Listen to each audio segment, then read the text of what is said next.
வணக்கம் வள்ளல் மீடியா நேயர்களே.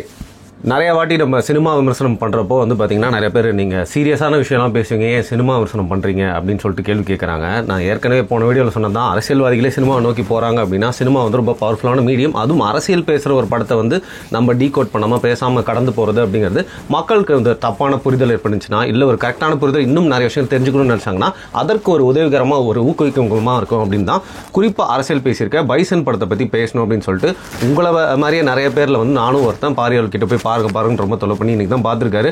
இதற்கு முன்னாடி அவர்கிட்ட விமர்சனம் என்னன்னு கேட்கல. ஸோ ஃப்ரெஷ்ஷாக உங்கள் முன்னாடி நானும் தெரிஞ்சுக்க போகிறேன் என்ன நினைக்கிறாருன்னு. வணக்கம். வணக்கம். நல்ல ஒரு 2.5 மணி நேரத்துக்கு மேலே உள்ள படம் பார்த்துட்டு வந்திருக்கீங்க. ஸோ நைட்டு தான் நம்ம ஷூட்டே ஸ்டார்ட் பண்ணியிருக்கோம். உங்கள் விமர்சனம் சொல்லுங்கள். ஒரு படமாக இது நல்ல படம். ஒரு டெக்னிக்கல் விஷயம் அதெல்லாம் அந்த படத்துடைய மூவிங்காக இருக்கட்டும், மேக்கிங்காக இருக்கட்டும், அதில் நடித்த நடிகர்களாக இருக்கட்டும், அதோடைய டைரக்ஷன் டெக்னிக்காக இருக்கட்டும், அதோடைய நுணுக்கங்களாக இருக்கட்டும், கதையோடைய கட்டமைப்பாக இருக்கட்டும், எல்லாமே நல்லா இருந்துச்சு. படம் பார்க்குறதுக்கு அருமையான படம். ஆனால் ஒரு அரசியல் பார்வையாளனா, ஒரு தமிழ் தேசிய பற்றாளனா, தமிழ் சமூகங்கள்லாம் ஒருங்கிணையணுங்கிற எண்ணம் கொண்ட ஒரு தமிழனாக சிந்தித்து பார்க்கும் பொழுது சில நேரங்களில் மாரி செல்வராஜ் மீது கோபம் வருகிறது இந்த படத்தில். அதை தான் நம்ம இங்கே பதிவும் பண்ணுவோம். ஒரு மற்றபடி நீங்கள் அரசியல்லாம் எனக்கு தெரியாது, எந்த ஒரு புரிதலும் எனக்கு கிடையாது, இந்த படத்தினால அடுத்த கட்ட என்ன விளைவுகள் வருங்கிறத பற்றி எனக்கு கவலை கிடையாது. ஒரு சினிமாவாக இது என்டர்டெய்னிங்காக இருக்கான்னா கண்டிப்பாக இருக்கும். நல்ல படம், அதில் எனக்கு மாற்று கருத்தே இல்லை. நல்ல நடிகர்கள் நல்லா நடிச்சிருக்காங்க. ஹீரோவாக நடித்தவரை பார்க்குறக்கு ஓப்பனாக சொல்கிறேன், துருவ விக்ரமை பார்க்குறக்கு விக்ரமை பார்க்குற மாதிரியே தான் இருக்குது. சின்ன வயசு விக்ரமுடைய பாடி லாங்குவேஜ், அவருடைய நடிப்புலையும் அவர் எந்த குறையும் வைக்கல. இவர் பசுபதியை நீங்கள் சொல்லவே தேவையில்லை. அவர் இந்த படத்தில் இன்னொரு ஒரு மார்க்கை ஒரு அப்பாவா, தன் பையனை பாதுகாக்கக்கூடிய ஒரு அப்பாவா, தன் பையனுக்கு ஒரு நல்ல எதிர்காலத்தை எப்படியாவது உருவாக்கி கொடுத்துடணும்னு ஒரு கவலை கொண்ட ஒரு அப்பாவா அவருடைய கதாபாத்திரமும் மிக அருமையாக இருக்குது. ஒரு அக்கா அப்படிங்கிற கதாபாத்திரம் இருக்கும், அதிகமான வெயிட்டேஜ் இல்லை, ஒரு சும்மா ஒரு இது மாதிரி காமிச்சிருப்பாங்க. அதுக்கப்புறம் ஹீரோயின்ங்கிற பேரில் ஒரு அது மாரி செல்வருக்கு கலாய்க்கிறோம்னு நினச்சிக்காதீங்க. உங்களுக்கு என்ன பிரச்சனை? ஏன் வயசு அதிகமாக இருக்க பெண்களையே காதல் கொள்கிற மாதிரி காட்சிகளை தொடர்ச்சியாக வச்சுட்டு இருக்கீங்க? வாழை படத்துலையும் அதே தான் பண்ணீங்க. டீச்சரை சின்ன பையன் லவ் பண்ணுற மாதிரி காமிச்சிருந்தீங்க. இதுலேயும் அக்கா ஒரு வயசில் இருக்க ஒரு பொண்ணை இவன் லவ் பண்ணுற மாதிரி. ஒன்று புரிஞ்சுக்கோங்க, பொருந்தா காமம்ங்கிறதுலாம் தமிழ் இலக்கியங்களில் இருக்குது, தமிழர் பண்பாட்டு கூறுகளில் இருக்குது. பொருந்தா காமம் அப்படின்னா ஒரு குறிப்பிட்ட வயசுக்கு மேலே இருக்கக்கூடிய பெண்ணின் மீது ஒரு ஆணுக்கு வரக்கூடியதோ, இல்லை அந்த ஏஜ் கேப் அதிகமாக இருக்கிறவங்கக்கிட்ட ஒரு அப்பா வயசில் இருக்கவனுக்கு ஒரு ஒரு ஒரு வளர்ப்பு மகளையே காதலிக்கிறது, இந்த மாதிரி கலாச்சாரம் எல்லாம் பேர் பொருந்தா காமம். அண்ணாதுரை அவர்கள் ஒரு மிக முக்கிய அரசியல்வாதி ஒரு தான் வளர்த்த மகளையே திருமணம் செய்ய போகிறேன் என்று சொல்லும் பொழுது அண்ணாதுரை அவர்கள் ஒரு கட்டுரை எழுதுறாரு. என்ன பாவம் செய்து விட்டார், எங்கு போனாலும் மரியாதை இருக்காதே, இதை எழுதியவர் அண்ணாதுரை. பொருந்தா காமம் அல்லவா இது, எதை சொல்லி நாம் நியாயப்படுத்துவது அப்படின்லாம் அவர் எழுதியிருந்தார். இது அண்ணாதுரை அவர்கள் எழுதியது. அதையும் சொல்கிறேன், ஏன்னா ஐயோங்காதீங்க, இது எழுதுனது அண்ணாதுரை தான். அவர் கைப்பட எழுதின ஒரு நோட்டீஸு அந்த காலகட்டத்தில். அப்போ இது பேர் பொருந்தா காமம். இந்த பொருந்தா காமத்தை அதை நியாயப்படுத்துகிற மாதிரியே அவரோட படங்களில் ஒவ்வொரு படத்துலையும் அது ஒரு இன்ஃபேக்சுவேஷனாக காமிக்கிறதா இருக்கட்டும், இல்லை காட்சி அமைப்பில் காட்டுறதா இருக்கட்டும், தொடர்ச்சியாக பண்ணுறீங்க. ஒரு படி மேலே போய் வயசில் கொஞ்சம் மூத்த பிள்ளைய போய்ட்டு ஒருத்தர் முத்தம் கொடுத்துட்டு வர மாதிரி, அதுவும் சின்ன பசங்களை வச்சே இனாக்ட் பண்ணி காமிக்கிறதெல்லாம் ஏற்றுக்கொள்ளவே முடியாத சில விஷயங்கள். இது ரொம்ப தப்பாக இருக்குது. அந்த அந்த குழந்தைகளுக்குள்ளே வர்றது காதல்னு சொல்லி அதை காட்டுறதும், அந்த காதல் அப்படியே வளர்ந்து வர வரைக்கும் இருக்குங்கிற மாதிரி காமிக்கிறது போகிறதெல்லாம் ரொம்ப ரொம்ப தப்பான ஒரு அணுகுமுறை. தயவு செஞ்சு அந்த அணுகுமுறையை பண்ணாதீங்க. இந்த படம் நல்ல படம் தான், ஆனால் இதில் ஒரு இருக்கிறதே ஒரு குப்பையான கருத்து அப்படின்னா இதுதான். இந்த கருத்து எனக்கு பார்க்கும்போதே ஒரு மாதிரி நெருடலாக இருந்துச்சு. எனக்கு மட்டும் இல்லை, கண்டிப்பாக இந்த படத்தை பார்த்த எல்லாருக்குமே அந்த லவ் ட்ராக் நெருடலாக இருக்கும். காரணம் என்னென்னா, அவங்க ரெண்டு பேரும் அக்கா வயசு வித்தியாசம் மட்டும் கிடையாது, அவங்க கூடவே வளர்றவங்க.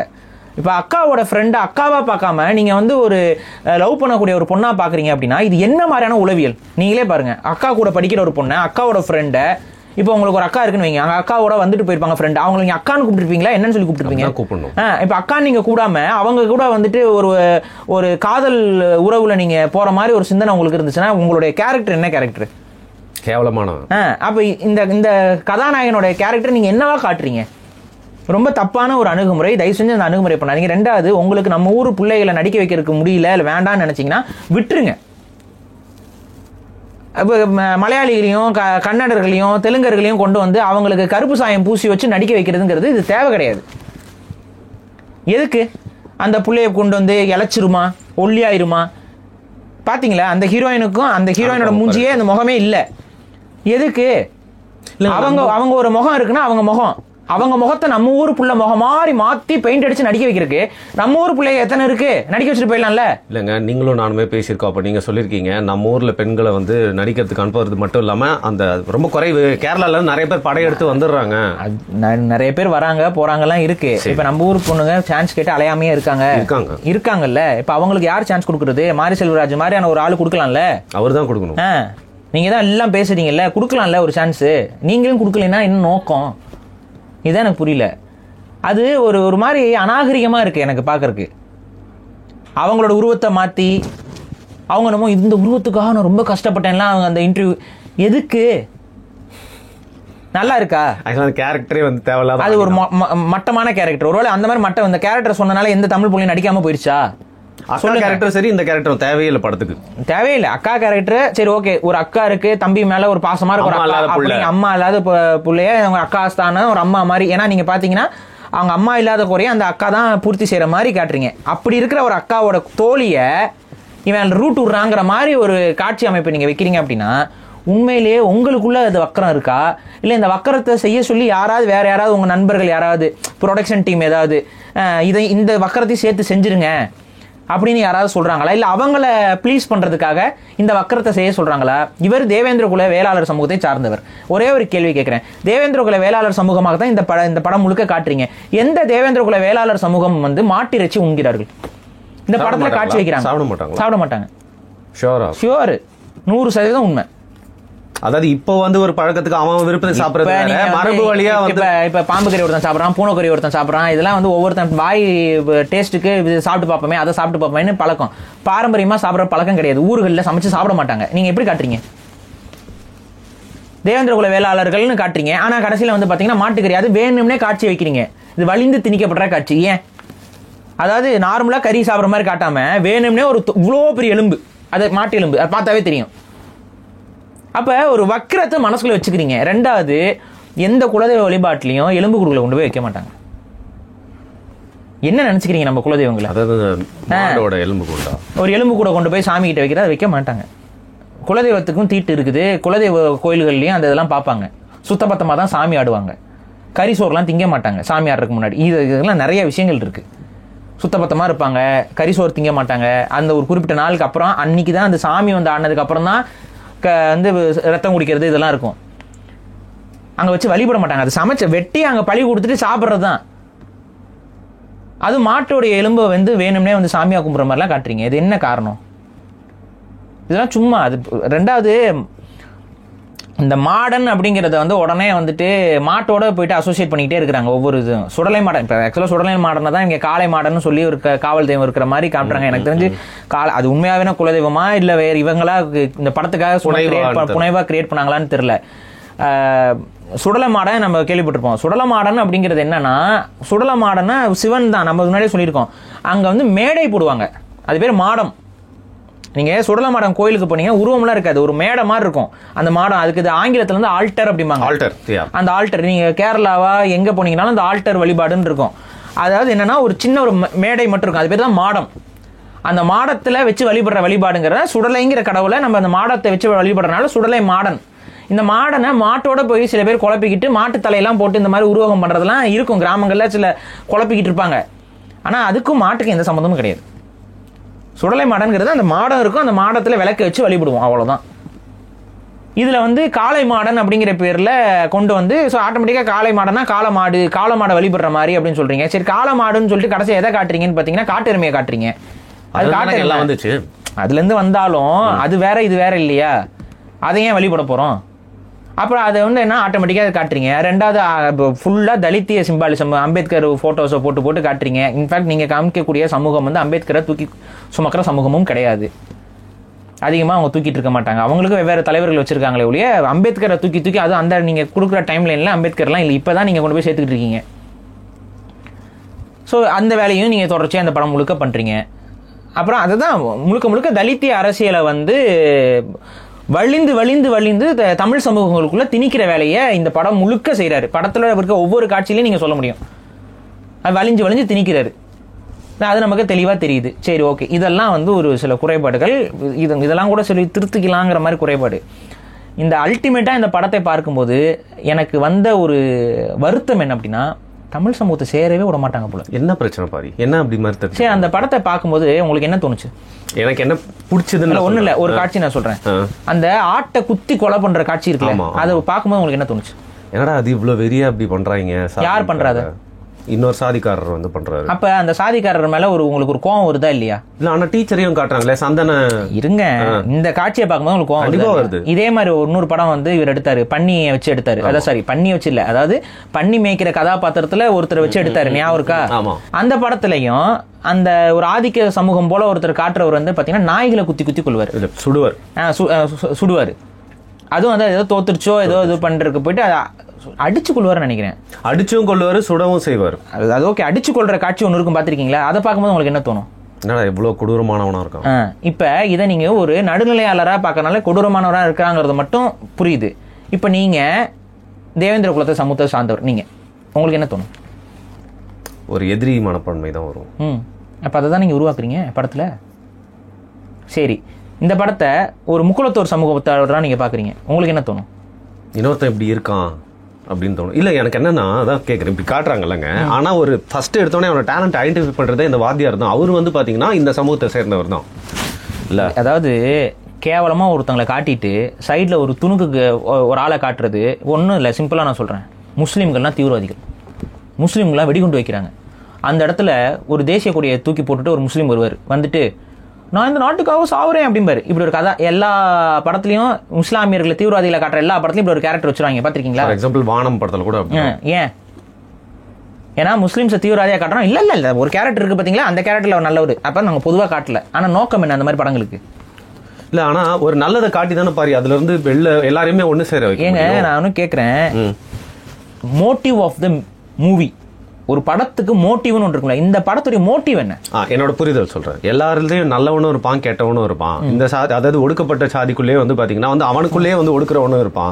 வேட்டு சாதியில இருக்கணும் வந்து பாத்தீங்கன்னா வந்து சாதியால பிரிஞ்சு கிடந்தாலும் அவன் வந்து ஒரு இன்னொருத்தனை டேலண்ட் ஐடென்டிஃபை பண்ணி அவன் கூட உட்காந்து சாப்பிடறான், சமன்னு தான் பார்ப்பான். வேற வழி எல்லாம் முன்னோர்கள் செஞ்சு தப்புனா அதுல எல்லாம் பணிஞ்சு சிக்கிட்டு இருக்காங்க. சரி, அப்படின்னு தோணுது. இது அப்படி இருக்குல்ல. ஆனா இதை இப்படி எல்லாம் நீங்க நினைக்க தோன்ற அளவுக்கு இந்த படம் வந்து அந்த பகையை வந்து மழுங்கடிக்கிற மாதிரியான கதையா, இல்ல இது வந்து கொம்பு சீவர கதை ஆனா இல்ல நாங்களும் நல்ல சீன் வச்சிருக்கோங்கிற மாதிரி சீன்ஸா? உங்களுக்கு நான் சிம்பிளா சொல்றேன், ரெண்டு முக்கியமான காட்சிகள் இதுல நீங்க பார்க்கலாம்.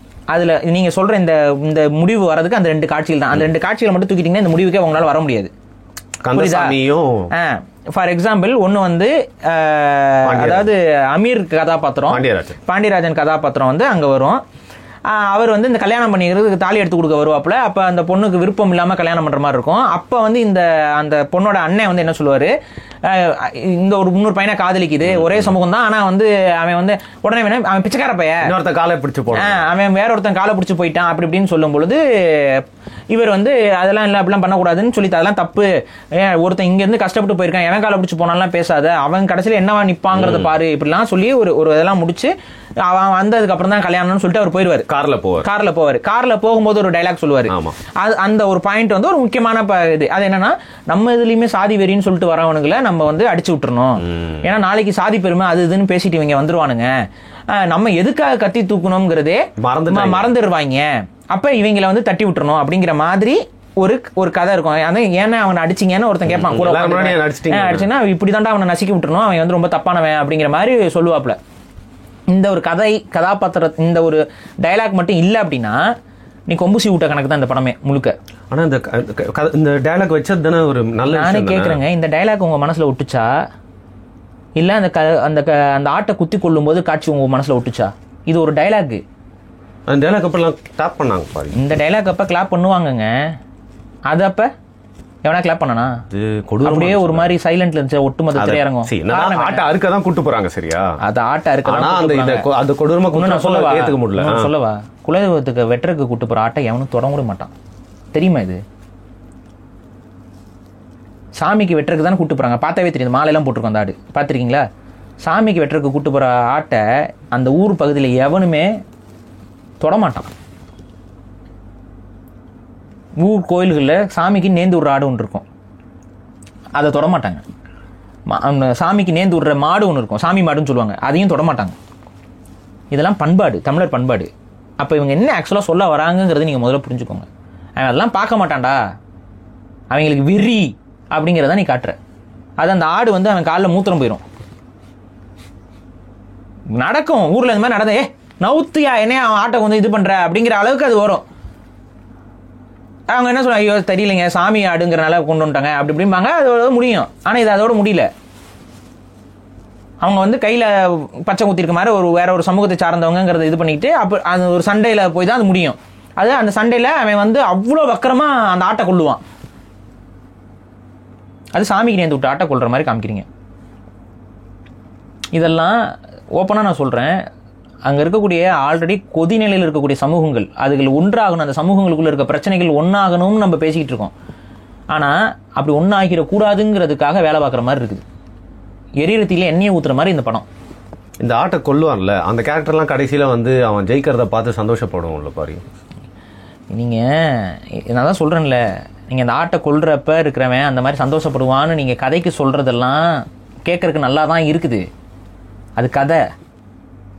ஆனால் எது மனசில் பதியுங்கிற நான் இவ்வளோ வன்மத்தை காட்டணுமா சொல்லுங்க. நீங்கள் இந்த கிராஃபிக் இந்த கோர்னஸை இப்படி காட்டுறதுக்கு பின்னாடி என்ன எமோஷன்ஸை நீங்கள் நோக்கி வரீங்க?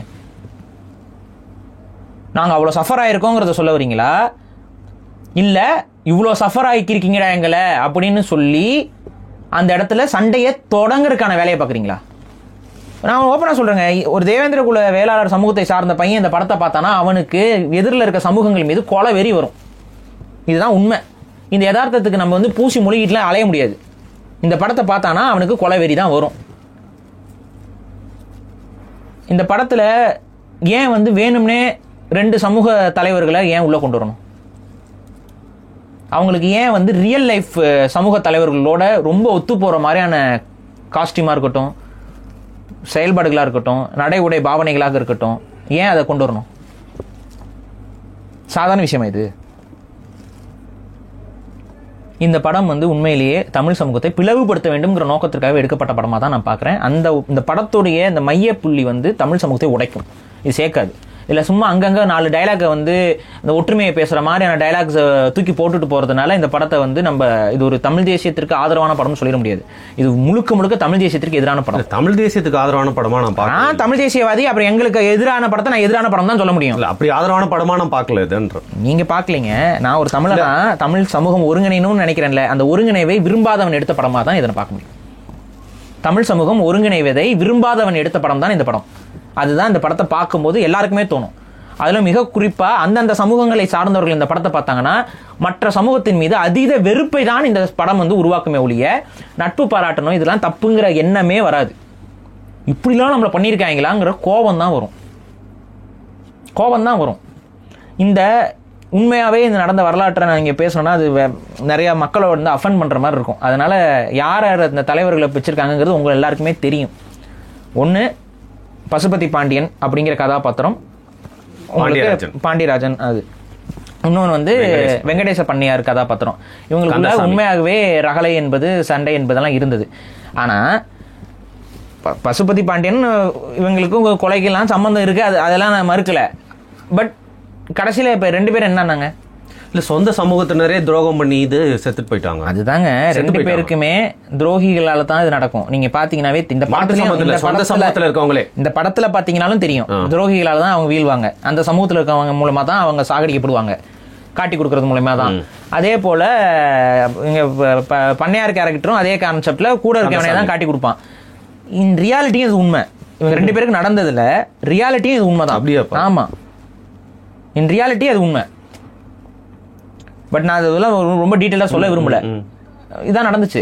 இதில் இன்னொரு கொடுமை என்னன்னா, பசுபதி பாண்டியன் அவரை கொலை செய்யும் பொழுது அது வந்து தனிப்பட்ட பகையின் அடிப்படையில் ஏதோ அந்த கொலை என்பது பிளான் பண்ணி கொள்றாங்க. அப்போ முதல்ல அவர் மனைவியை இது பண்ண வந்து அதுதான் அந்த கபாலி படத்தில் ஒரு காட்சி வரும்ல, ஆக்சிடென்ட் பண்ணி மனைவி அது வந்து அவங்க மனைவியை வந்து அது காலாபடத்தில் ஒரு காட்சிகளும் அதே மாதிரி தான் அவங்க மனைவியை வந்து கொண்டுருவாங்க. அதுக்கப்புறம் அவர் தப்பிச்சிருந்தாரு. அப்புறம் அவரையும் வெட்டி குத்து பண்ணுவாங்க.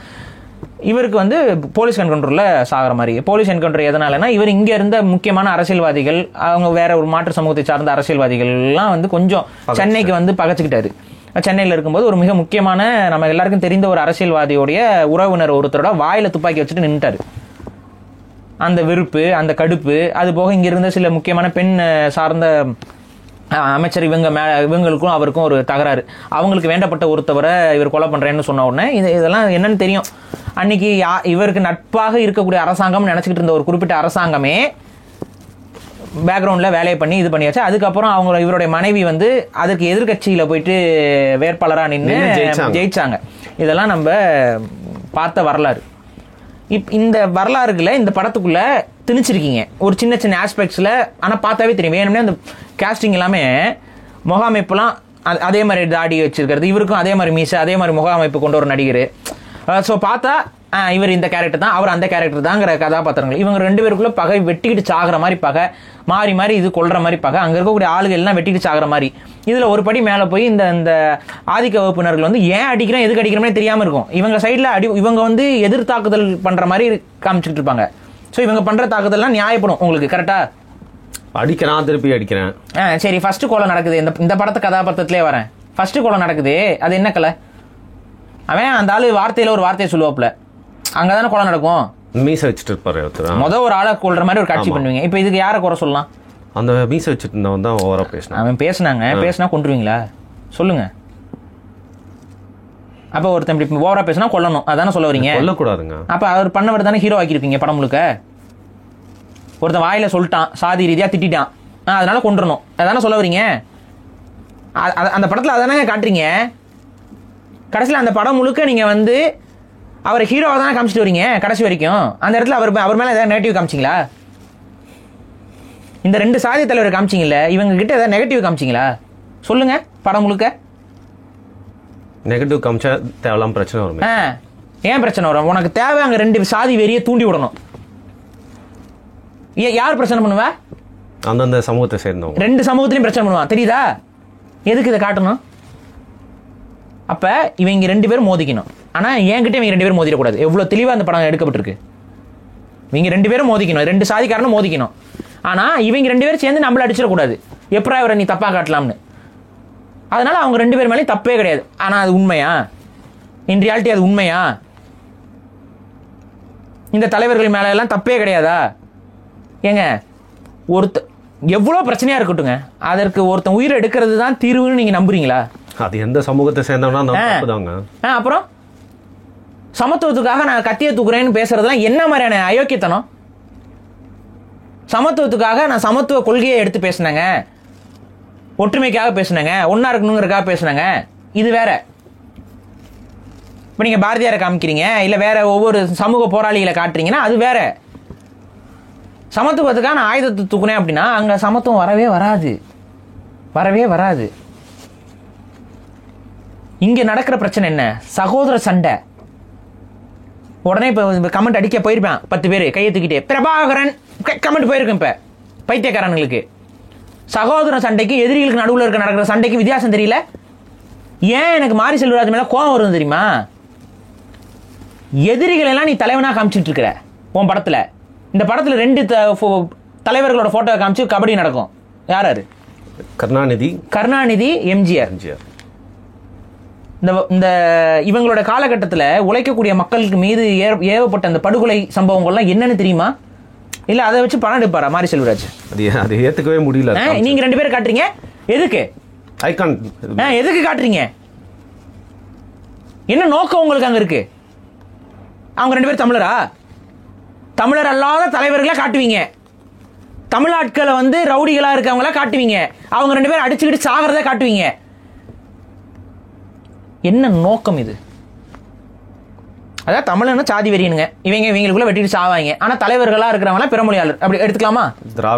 திராவிடத்தை பேசுறவங்க, பிறமொழியை பேசக்கூடியவர்கள், வேற மொழி பேசக்கூடியவர்கள், இந்த மண்ணுக்கு சம்பந்தம் இல்லாதவர்கள் தலைவர்கள் தமிழ்நாட்டுக்கு, அப்படி எடுத்துக்கலாமா?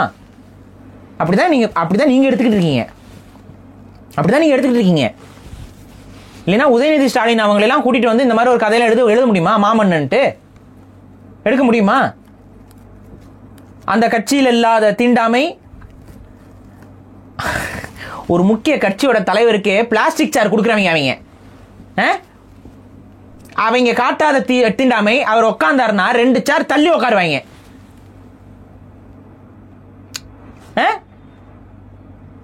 எங்க கிட்ட அந்த பாடம் எடுத்துக்கிட்டு இருக்க. இங்க பகை இருக்கா? இருக்கு. ஆனா இந்த பகை எப்போ வந்துச்சு? இடைப்பட்ட காலத்துல வந்த பகை ஆதி காலத்துல இருந்துச்சா?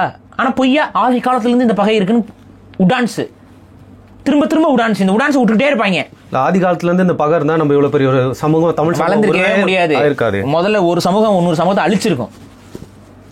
ஆனா இவ்வளவு ரூல்ஸ் அண்ட் ரெகுலேஷன் இருக்கும்போது இத்தனை கொலைகள் நடக்குதுன்னா அன்னைக்கு ரூல்ஸ் அண்ட் ரெகுலேஷன் இல்லாத போல ஒவ்வொருத்தரும் வெட்டிட்டு செத்துருக்க மாட்டான் பகையில. பிளஸ் சேர சோழ பாண்டியர் கீழே எப்படி ஒரே ஒரு டயலாக் மட்டும் இந்த படத்துல நான் ஒத்துக்குவேங்க. அந்த ஒரு இடத்துல அந்த டயலாகும் அப்பீஸ்மெண்ட்டுக்காக வச்ச டயலாக் தான். என்ன அதுல வந்து அந்த 3 பேர் அந்த விவசாய வேலைகள்ல உட்காந்துக்கிட்டு இருக்க மாதிரி பேசுற மாதிரி பசுபதி வந்து போய் அவங்க அப்பா கேரக்டர் வந்து பேசுற இவன் வந்து பண்ணையார் அவரோட டீம்ல போய் ஜாயின் பண்ணலான்னு இருக்கிறான் அப்படிங்கும்போது அங்க ஒரு கான்ட்ரவர்சி 3 பேர் பேசிக்கிட்டு இருப்பாங்க. அது ஒரு காட்சி. அதுல ஒரு ஆள் சொல்லுவாரு, என்னங்க நம்ம இவ்வளவு பிரச்சனை இவ்வளவு பகை இருந்தாலும் இப்ப அவங்களோட நிலைக்கிறாரு இல்ல அவங்க சமூகத்தை சார்ந்த வாத்தியார் தானே வந்து நம்ம பையனுக்கு இவ்வளவு வேலையும் பண்ணி விடுறது. இப்ப அதை நம்ம மறந்துட முடியுமா? அடுத்து வந்து என்னதான் இருந்தாலும் நம்ம வேலைக்குங்கும் போது அவங்க இடத்துல போய் நம்ம ஆண்டு வேலை செய்யறது இல்லையா? இல்ல அவங்க பொருட்களை நம்ம ஊர் சந்தைகளை கொண்டு வந்து விற்கிறது இல்லையா? அப்ப நம்ம எல்லாம் ஒண்ணுதான் இருக்கிறோம். இந்த சின்ன சின்ன பகையை வந்து பெருசுபடுத்திட்டு இருக்க கூடாதுன்னு இந்த ஒரு டைலாக். அந்த ஒரு இது எல்லாமே என்னன்னா, அதாவது குழந்தையும் கிள்ளி விட்டு தொட்டிலையும் ஆட்டுற கதைன்னு ஒன்று இருக்கும்ல. இது தொட்டில் ஆட்டுற டைலாக்ஸ். குழந்தைய கிள்றது இந்த வன்மத்தை காட்டுறது. குழந்தைய கிள்ளிடுறீங்க, உடனே அங்கங்க என் மேலே தப்பு இல்லைப்பா அப்படியே ஒதுங்கிக்கிறது, அடிச்சுட்டு சாவுங்கடா. அந்த எண்ணம் இருக்கான்னு தெரியல மாரி செல்வராஜுக்கு. உண்மையிலேயே நீங்கள் அந்த 2 சமூகங்கள் ஒருங்கிணைன்னு நினைக்கிறீங்களா? சமத்துவம் வரணும்னு நினைக்கிறீங்களா? இந்த படத்தை பார்த்தா எவனுக்கும் சமத்துவமே வராதுங்க. கோபம் தாங்க வரும். 2 தரப்புலையும் மாறி மாறி கோபமும் வெறியும் ஒரு காழ்ப்புணர்ச்சியும் அப்படி தாங்க வரும். இந்த படத்தை ஏன் வந்து மற்ற சமூகத்தவர்களால் ஏற்றுக்க முடியல? அவங்களாம் என்ன சொல்லுவாங்க? மாரி செல்வராஜ் வந்து வேணும்னே பகையை வளர்க்குறாருன்னு சொல்லுவாங்களா? சொல்ல மாட்டாங்களா? இப்போ தான் ஓஞ்சிருக்குன்ட்டு. இப்போ சரி, இந்த படம் வந்து சாதியத்தை பேசலை அப்படின்னா இந்த படத்துடைய தேட்டர்களில் ஒரு குறிப்பிட்ட வண்ண கொடிகள் பறந்துச்சா இல்லையா? இல்லைங்க, அப்படி பறந்துச்சு. இவரும் போயிட்டு ஆனால் தேட்டர் விசிட்ல சொல்றாரு, இது பாரு நீ இப்படி குடிச்சிட்டு ஆடுறதுக்காக நான் இந்த படம் எடுக்கல அப்படின்னு சொல்லி அவங்கள வந்து திருத்த தான் வந்து அப்படியே திருத்திடுவாரு. இந்த படத்தை எடுத்து திருத்திடுவாரு. இந்த படத்துல என்ன சொல்ற நீ? கடைசியா என்ன சொல்ற? இந்த படத்துல சாதிய சமத்துவத்தை நிலைநாட்டுறதுக்கு கத்தி எடுத்தவனா தலைவன் சொல்ற, கரெக்டா? இதை தானே நீ சொல்லி வச்சிருக்க இந்த படத்துக்குள்ள. இதுல கஷ்டப்பட்டு ஒருத்தங்க ஜெயிச்சு அங்க மேல போறான் அப்படிங்கிற மாதிரி ஒரு சைட் ட்ராக் மாதிரி போகுது. மிச்சம் இங்க கான்செப்ட் என்ன? அவன் சிட்டிக்கு வந்துடும். அந்த அழகர் பெருமாள் கேரக்டர் இருக்கும். அவர் பாத்தீங்கன்னா அவர் வந்து அந்த போட்டோ காட்ட அவர் 1 இயர் அவர் ஆனா ஹெல்ப் பண்றாரு. இந்த மாதிரி மாட்டு சமூகத்திலயும் நல்லவங்க இருக்காங்கன்றத அப்படி இப்படி இப்படி இப்படி உட்காந்து கஷ்டப்பட்டு புரிஞ்சுக்கணும், டீகோட் பண்ணி. இல்ல தலைவா, நான் என்ன சொல்றேன், அந்த வாத்தியார் இருக்கார்ல, அந்த வாத்தியார் மாதிரி இன்னும் நிறைய கேரக்டர் இந்த உலகத்துல வரணும் அப்படிங்கிறேன் நான். லைக் நான் சொல்றது, அந்த வாத்தியார் கேரக்டரா மாரி செல்வராஜ் இருக்காரா? ரஞ்சித் இருக்காரா? இந்த கேள்விக்கு பதில் இருக்கா? அவங்களும் டிஎம்கே கூட தானே இருக்காங்க. அந்த கேரக்டரா இருக்கீங்களா? உங்க சாதியை தவிர்த்து மற்ற சமூக பசங்களை நீங்க என்ன பண்றீங்க? எல்லாம் நான் எடுத்து பேசணும்னா என்ன ஆகும் தெரியுமா? உங்க கூட அசோசியேட்ஸா வேலை செய்யறதுக்காக வேலையும் கேட்டு மற்ற சமூகத்தவர்களிடம் நீங்க என்ன நடந்துக்கிறீங்க? இன்னைக்கு இந்த ப்ரொடக்ஷன் டீம் பண்றதெல்லாம் வெளியில தெரியாதா? இல்ல சினிமா வட்டத்துக்குள்ள தெரியாம இருக்குதா?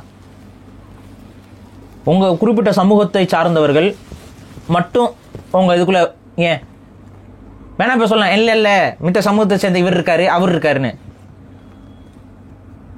எதான் நான் சொல்றேன், ஒரு அடையாளம் காமிக்கிற 2 பேர். ஆனா உண்மையாகவே வந்து ரஞ்சித்தோட கிராஃப்டிங் நல்லா இருக்கு, நல்லா எடுக்கிறாப்ல, அவருடைய மூவி ஸ்டைல் ஸ்டோரி டெல்லிங் நல்லா இருக்கு, மாரி செல்வரோட ஸ்டோரி டெல்லிங் நல்லா இருக்குன்னு சொல்லிட்டு உங்களை அணுகக்கூடிய மற்ற சமூக நண்பர்களோ இல்லை வந்து உங்களை மேல இன்ஸ்பயர் ஆகி வரக்கூடிய மாற்று சமூக டைரக்டர்ஸுக்கு இது வரைக்கும் நீங்க என்ன மாதிரியான கைடன்ஸ் கொடுத்துருக்கீங்க? 2 பேரும் எங்களுக்கு வர தகவல் வேற.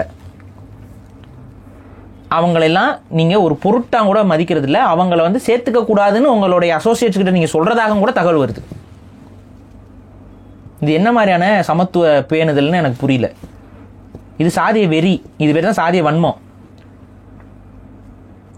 இதுல நீங்க இவங்க பண்ணது என்னன்னா, இந்த படம் பிரச்சனை இல்லாம ஓடணும், அதுக்காக எதிர்க்கு தரப்புல காட்டுற தலைவரை வந்து கொஞ்சம் ரொம்ப ஹார்ஸா காட்டாம அப்படியே ஒரு மாதிரி அப்பீஸாக போயிடுறாரு. ஆனால் இவருக்கு வேண்டப்பட்ட சமூகத்துடைய தலைவரை வந்து நல்ல க்ளோரிஃபை பண்ணி தான் காட்டியிருக்கீங்க, இந்த க்ளோரிஃபிகேஷனால கிட்டத்தட்ட 100 பேருக்கு மேலே செத்துருக்காங்க இந்த 2 பேரோட பகையில். இந்த 2 குடும்பங்களுக்கு, இந்த 2 நபர்களுக்கு கூட இந்த அசோசியேட் ஆன பகையில் 100 பேருக்கு மேலே செத்துருக்குறாங்க ரியல் டைமில். இப்போ இந்த 100 பேருக்கு உறவினர்கள் இருப்பான், அவனுக்குலாம் அந்த பகை அப்படியே தான் இருக்கும். இது சொரிஞ்சுடுற வேலை இல்லை. இது கண்டிப்பா மாமே மச்சான் இருப்பான். இப்போ உங்களோட மச்சானையோ யாரோ ஒருத்தன் இப்படி கொண்டு இருக்கான், உங்களுக்கு அந்த பகை மறைஞ்சிருமா? மனசுல வச்சிருப்பேன். இப்போ இந்த மனசுல நீங்க வச்சிருக்க பகை உங்களோட போனா நீங்க வயசாகி செத்துறதோ முடிஞ்சிடும். ஆனா அடுத்த உங்க ஜென்ரேஷனுக்கு மாரி செல்வராஜ் படம் போட்டு காட்டுவார். இப்போ அதான் பண்ணியிருக்காரு மாரி செல்வராஜ். இந்த பார், இப்ப இந்த படம் வந்த உடனே யாரை பத்தியான பேச்சுகள் வந்துச்சு? இந்த 2 சமூக தலைவர்கள், ஐ மீன் லைக் எல்லாருமே பேசினாங்களா இல்லை? இப்போ நம்மளும் அதை பேசுறோமா இல்லையா? இப்போ நம்ம அந்த 2 சமூகமும் இல்லை, அந்த 2 சமூகத்துக்கும் நமக்கு சம்மந்தம் இல்லை. நம்ம ஒரு 3வது வேற ஒரு சமூகத்தை சார்ந்தவர்கள். எல்லாருமே தமிழ்நாட்டில் ஏதோ ஒரு சமூகத்தை சார்ந்தவங்க தான். ஆனால் இந்த 2 சமூகத்தை சார்ந்தவர்கள் நம்ம கிடையாது. ஆனால் இப்போ அந்த சமூகத்தை சார்ந்தவர்களுக்கு ஆல்ரெடி இங்கே சாதிய உணர்வு, சாதிய ஒரு அந்த ஒட்டு, இல்லை சாதிய சார்பு நிலை, சாதிய சிந்தனையில் சார்பு நிலை எடுப்பது, இந்த பாசம், இதெல்லாம் இருக்கா இல்லையா? இன்னைக்கு தமிழ் தேசிய சிந்தனைக்கு வந்தவன் அதுக்கு அப்பாற்பட்டு போயிடுவான். ஆனால் தமிழ் தேசிய சிந்தனை இல்லாமல் இருக்கிறவனுக்கு அந்த ஒட்டு இருக்கும். அப்படிதான் இருக்குது இங்க இருக்க சூழல். அப்ப இந்த சூழல்ல இந்த படம் எவ்வாறு பார்க்கப்படும்? அவங்களுக்குள்ள இந்த நீங்க வந்து சாமானியர்களை மட்டும் பாக்குறீங்க, சாமானியர்கள் மட்டும் பார்க்க கூடாது. இந்த படத்துல காட்டப்படுற அந்தந்த சமூகத்தவர்களுடைய நிலைப்பாடு என்ன, சிந்தனை என்ன, அவங்க பார்க்கும்போது அவங்களுக்கு ஓஹோ இப்படிலாம் நடந்திருக்கு போல, இவ்வளோ வன்மமா அவங்க இருப்பாங்க போல. இந்த தரப்பு, அந்த தரப்பு என்ன, நம்ம ஆளை பத்தி நட அவங்க இப்படி காமிக்கிறாங்க என்னன்னு போய் தேடுவோம்.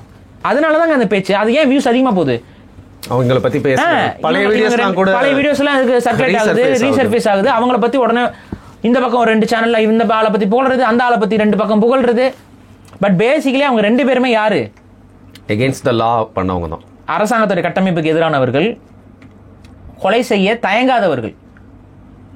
ஒரு மனுஷனை கொல்றதுலாம் அவ்வளவு சாதாரண விஷயம் நீங்க நினைக்கிறீங்களா? ஒருத்தனோட வாழ்க்கையவே நம்ம முடிக்கிறோம். இது எப்படி ஒரு யோசிச்சு பாருங்க நீங்க. அவ்வளவு சாதாரண விஷயமா இது? அது இத்தனைக்கு யாரு இவங்களாம்? ஒரே மொழி பேசக்கூடிய, ஒரே மண்ணில் ஒரே மாதிரியான உணவு பழக்க வழக்கம், ஒரே கலாச்சாரம், ஒன்னும் பெருசால வித்தியாசம். இங்க பிறக்கிற குழந்தைய மாத்தி அந்த பக்கம் கொடுத்தா, அந்த குழந்தைய மாத்தி கொடுத்தா, மாத்தி மாத்தி வளர்த்துட்டு அலைவாங்க. எந்த வித்தியாசமும் தெரியாது. உருவத்துல, மரபணுல ஒரு மாற்றமும் கிடையாது, ஒரு மயிரும் கிடையாது, எல்லாம் ஒண்ணு.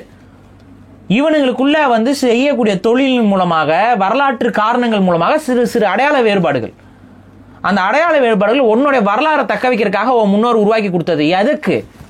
நாளை பின்ன 3வது ஆள் வந்து உனக்குள்ள வந்து கலகத்தை மூட்டக்கூடாதுறாங்கிறதுக்காக நீ யாரு, உன் வரலாறு என்ன, உன்னுடைய பாரம்பரியம் என்ன நீ தெரிஞ்சுக்கணுங்கிறதுக்காக வச்ச ஒரு முறையை ஒழுங்கா புரிஞ்சுக்காம, இந்த இதை வரலாற்றை ஒழுங்கா ஆய்வு செஞ்சு போனினாவே எல்லாம் ஒண்ணுட்டு போயிடுவ. எல்லாம் ஒரே இனம் தான், ஒரே சமூகம் தான். நீ எந்தெந்த மன்னன்லாம் என்னோட ஆளுன்னு சொல்றியோ அந்த ஆளுக்கெல்லாம் உன்னோட எதிர் சமூகமா நீ நினைக்கிற ஆளுகளோட பட்டமும் இருக்கும். நீ என்ன பண்ணுவ? அவனும் உரிமையை கொண்டாடுவா, நீயும் உரிமையை கொண்டாடுவா. சதய விலைக்கு 2 பேரும் வருவாங்க, 2 பேரும் மாலையை போடுவாங்க மாறி மாறி. ராஜராஜ சோழன் அதுல விக்டிமே ராஜராஜ சோழன் தான். 2 பேரும் மாறி மாறி மாலையை போட்டு அப்படி முழிக்கிறது, மூஞ்சி பாக்குறது, அப்புறம் அடிச்சுக்கிறது. அவர் எங்க உன்னை வச்சுதானே கலாய்க்கிறாங்க. நாகப்பதனி சாதின்னு போட்டு அந்த சங்கர்னு ஒரு ஆளு படம் எடுத்து காமிச்சாரு. உன்னை கலாய்க்கிறது தானே அது? ஏதாவது வரலாறு ஒழுங்கா தெரிஞ்சுக்கிட்டு இருக்கியா நீ? எல்லாம் ஒண்ணு. ஆமாண்டா மயிறு, 2 ஒண்ணு தான்டா. இதைத்தான் திரும்ப திரும்ப சொல்றோம். 2 ஒரே சமூகங்கள். கால ஓட்டத்துல அடையாளங்கள் கொஞ்சம் கொஞ்சம் மாறி இருக்கு. நீ வரலாற்றை ஒழுங்கா தேடி படிச்சுன்னா எல்லாம் ஒன்னாயிருவ. அதை படிக்க மாட்டானுங்க, நடுவுல இருக்கிறத புடிச்சிட்டு தொங்குவாங்க. கர்ப்பப்பையில இருக்கிற வரைக்கும் 2 ட்வின்ஸா இருக்கவே ஒண்ணுடா. கர்ப்பப்பையில இருந்து குழந்தைய பிறந்தவன 2 வேற வேறடா. நான் தான் சொல்றேன், நீ 2 பேர் வேற வேறன்னு பாக்குற. ஆனா கர்ப்பப்பையில இருக்கும்போது 2 குழந்தை ஒன்னா தாண்டா இருந்துச்சு. இவ்வளவுதான். கருமுட்டையா இருக்கும்போது ஒரே கருமுட்டை தாண்டா. இதுதான் விஷயம். ஒரு சகோதர இனங்கள் இவங்க. சகோதர சண்டை. சகோதர சண்டைனா ஒரு உண்மையாகவே இந்த சமூகங்கள் இணையணும்னு நினைக்கிறவன் என்ன நினைப்பான்? இவங்க ஒரு காலத்துல நட்பா இருந்ததையும், இவங்க ஒரு காலத்துல ஒண்ணு முன்னா இருந்ததையும், இந்த பகையினால இவங்க 2 பேருக்கும் பாதிப்புங்கிறதையும் புரிய வச்சு படம் எடுத்தானா அவன் இவங்க 2 பேரும் ஒன்னாகணும்னு நினைக்கிறவன். அந்த எண்ணம் இல்லை மாரி செல்வராஜுக்கு. அந்த எண்ணம் உண்மையிலேயே இல்லை. அரசியல் தான் படுத்துறாரு. திரும்ப அடமானம் எங்க போய் வைக்கிறாரு? நீங்க எல்லாம் அடிச்சுக்கிட்டு சாகுங்க, இங்க இருக்கக்கூடிய தலைவர்கள் ஒரு மலையாளி ஒரு தெலுங்கர் காட்டுற நீ ஒரு தெலுங்கரை காட்டுற தலைவரா ஒரு மலையாளியை காட்டுற தலைவரா? இல்ல இப்போ இதை பத்தி வந்து பேசுறப்ப இந்த வெற்றி விழாவில் பேசுறப்ப இதற்கு முன்னாடியும் நிறைய வாட்டி பேசியிருக்காரு. ஆமா, நாங்க வந்து ஒரு 3 டேரக்டர், வெற்றிமாறன், நானு, மாரி செல்வராஜ் எல்லாம் அந்த மாதிரி படம் எடுத்தா சொல்றீங்க. இவ்வளோ நாள் வந்து பாத்தீங்கன்னா மற்ற ஆதிக்க சமூகம்னு சொல்லப்படக்கூடிய சமூகம்லாம் வச்சு அவ்வளோ படங்கள் 30 வருஷம் வந்திருக்கு. அதற்கெல்லாம் வந்து யார் பதில் சொல்ல போறாங்க? எந்த படம் எனக்கு சொல்ல வேணாம் பாய். பேசுற கேரக்டர் வில்லனா காமிச்சாங்களா ஹீரோவா காமிச்சிருக்காங்க? இல்ல, இவர் வந்து நல்ல நாட்டாம நல்ல பஞ்சாயத்து பண்றவர். இந்த சாதியை சொல்லிட்டு சொல்லுவாரு, நீ இந்த சாதிக்காரனா இருந்தா அவங்க கூட புலங்கிருக்கவே கூடாதுரா அப்படின்னு சொல்லிட்டு அதுக்காக வந்து அவங்க பிச்சை போடுவாங்க. அது வாங்கிட்டு போய் நிறைய இருக்கு. அந்த மாதிரி காட்சி இருந்துச்சு. நான் அதை பார்க்கல, என்ன படம் ஞாபகம் இல்ல. பட் அந்த மாதிரி காட்சி விஜயகுமார். ஆமா, நீங்க சொல்றது ஞாபகம் இருக்குது. சந்தனம் பூசிக்கிட்டு ஒரு கேரக்டர். அது டைரக்டர் யாருன்னு பாருங்க. எவனா கண்டிப்பா வந்து தமிழ் சமூகத்துக்குள்ள சிண்டு முடியணுங்கிற வேலையை பார்க்கறதா தான் இந்த மாதிரி எடுப்பான் படத்தை. ஆனா என்ன பொறுத்த வரைக்கும் என்னன்னா, நீங்க இப்ப அந்த காலகட்டத்தில் இருந்த நடைமுறையை காட்டுறேன்ட்டு படம் எடுக்கிறாங்கன்னு வைங்க, நாட்டாமை வழக்கத்தை காட்டுறாங்கன்னா நாட்டாமை என்ன அவர் இது தோப்புக்கெல்லாம் வச்சிருப்பாரு. அப்படி இல்லைங்க, அதுதாங்க நாட்டாமை என்ன தோப்பு வச்சிருக்கவரு. நீங்க எல்லாருக்கும் வேலை கொடுப்பாருங்க, பஞ்சாயத்து பண்ணுவாரு. அதாவது நம்ம இன்னைக்கு ஊர் பஞ்சாயத்து தலைவருங்கிறோம்ல, அதோடைய பழைய வழக்கு தான் நாட்டாமை. நாட்டாமைங்கிறது அந்த ஊர்ல இருக்கிறதுலே பெரிய தலைக்கட்டு குடும்பம் யாரோ அவங்க குடும்பத்தில் இருக்கவங்க குறி சொல்லி இது பண்ணி அவங்க வந்து தீர்ப்பு கொடுக்கறது போறதுன்னு ஒரு நடைமுறை. இந்த நடைமுறை எந்த காலத்துல வந்துச்சுன்னு நினைக்கிறீங்க? ஜமீன்தார் முறைகள்லாம் இருக்கிறப்போ. ஜமீன்தார் முறை எந்த காலம்? ஜமீன்தார் முறை வெள்ளக்காரன் பீரியடு. வெள்ளக்காரன் பீரியடுக்கு அப்புறம் இவங்க அதுக்கு முன்னாடி ஜமீன்தாரி முறை வந்து வெள்ளக்காரன் பீரியடு. அதற்கு முன்னாடி பாளையப்பட்டு முறை.